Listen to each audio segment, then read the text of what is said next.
Are you one of those people that was kind of wondering when the PS4 Pro would get some haters, or when some developers actually come out and speak the truth about the ineptness and the weakness of the console?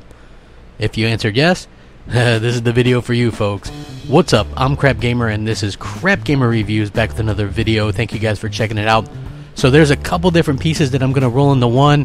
One of these happens to be from the game A Way Out, which you guys saw at EA's conference. It's that kind of cool looking couch co-op game where you and someone else are playing as people that are trying to get out of prison, from the Brothers A Tale of Two Sons developer. And he was talking about the PS4 Pro, and he had some very, very interesting things. And when asked about the PS4 Pro, he said, "You want the honest truth? This machine is not so strong as you think," pointing to the PS4 running its game. This is like a 5-year-old PC. If consoles were as powerful as PCs today, you would see all different games. Most of the work developers put out there is to make them work on consoles.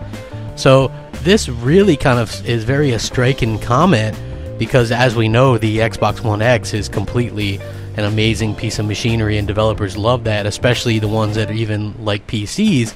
They're loving the power and the technology behind the One X.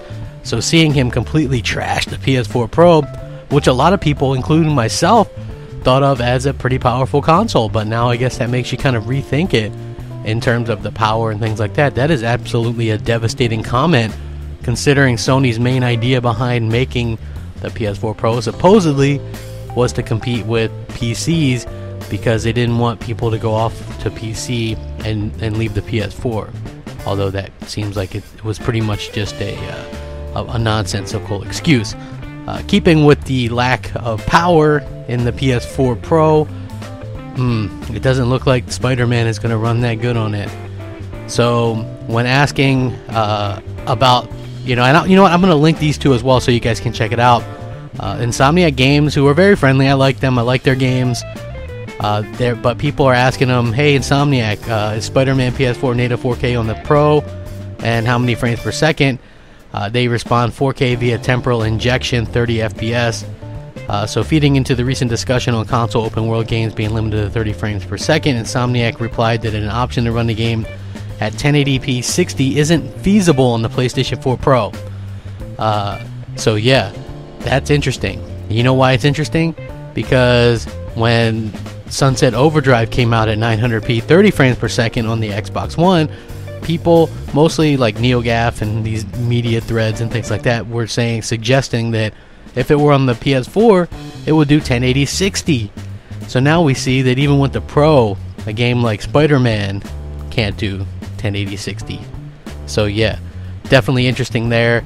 We keep seeing that the Pro really has no real reason behind it for being, other than VR, which it does help with VR. I can specifically say that, since I have a PlayStation VR. But this is devastating news.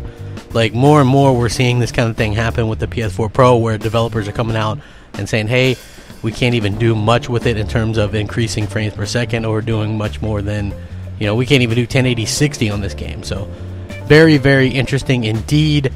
I think that it's something that deserves to be talked about, definitely deserved a video. I'm very curious to hear what you guys all think about this, because I know everybody thinks that the PS4 can do no wrong. And it's nice to see developers come out and be honest and forthright about some of the ineptness and things like that. I will link both of these articles for you guys. Make sure you guys let me know what you think. Rate, comment, subscribe. It helps out the channel tremendously, and it means a lot to me personally. Rack 'em up. Crapgamer out.